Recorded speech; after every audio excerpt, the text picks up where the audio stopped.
Hey guys, and welcome back for another video. Well, I have been surfing around TikTok again, regretfully so. I came into contact with some more fat acceptance cringe-worthy bullcrap.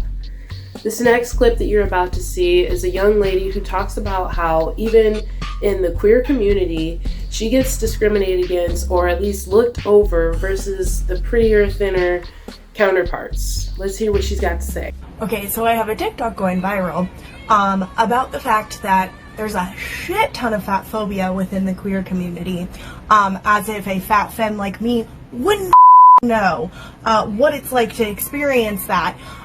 But there's a handful of comments of people going, it's just a preference, stop playing a victim. No one's playing a victim whenever you're calling out racism. I need you to put your critical thinking caps on. Where did those preferences come from? I'll give you a minute. I'm gonna go ahead and say systemic oppression and the beauty standards, Western beauty standards, specifically being rooted in white, skinny, cis, able bodies.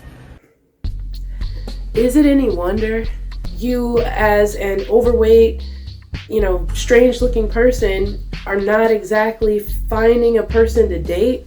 I mean, let's just, for the sake of it, because I'm not a lesbian, so I don't know what it is that women find attractive. Let's, for the sake of this video, go ahead and go to the one place that will tell us anything about anything we want to know, and that's Google. Alright, Google, what is a hot lesbian? Because we don't know, because we're not lesbians. So what's a hot lesbian? Alright, so yeah, these women are attractive, definitely, and they are, just like what she said, they are definitely thin and white. So with that being said, she's angry because she doesn't fit the stereotype. Well, first of all, ma'am, look at what you've done to yourself. Like, you are white, first of all, so you would have already won had you not destroyed your physical appearance with all this stuff you got going on. You've got extra large earrings that look like they could stab somebody. You've got something hanging out of your nose. And we've already talked about on this channel about the nose rings. What's wrong with the nose ring? What's right with the nose ring? And on top of that, your hair is purple. Like, who are you, the grandma from Rugrats? Like, why would you do this to yourself? And on top of it, you're chubby.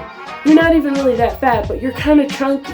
So all you would have to do is like try to eat healthier, exercise, and then you could lose weight. And by being white, you've already won, so you wouldn't be having this problem had you just not done these things to yourself. That's all I'm saying. She's being overlooked by other thinner, more attractive white women, even though everything that is not attractive about her is stuff that she's done to herself. Mind-boggling. Now, this next man, woman, slash thing, I don't know what this person is. I honestly think it's a guy, but the voice sounds very femme, so maybe he's a queer or a gay guy, if that's less offensive. I don't know. But anyway, he talks about how chairs are actually just a form of discrimination. Watch this. Let's talk about chairs.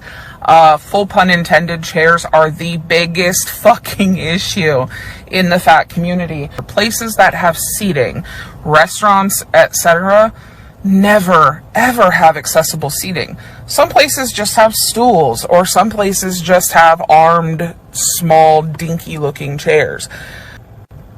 If you have never looked at a picture of a restaurant on Google Maps to try and figure out if the seating would be accessible to your size, if you've never broken a chair in a public space especially, if you've never had a fucking panic attack at school because you couldn't fit into the goddamn chair desk situation, then you don't deal with fat phobia at the same level that the rest of us do.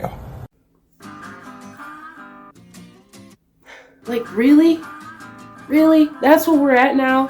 So the rest of the world should accommodate you and your extra large size. Not you go ahead and just conform to what's already there in society. No, the rest of the world should spend an extra hundreds of dollars per chair, per seat, for each individual person who's not going to be as big as you. There's a lot of thin people, and now we have to just sit in these big chairs that'll swallow us up because of people like you who just refuse to lose a few pounds.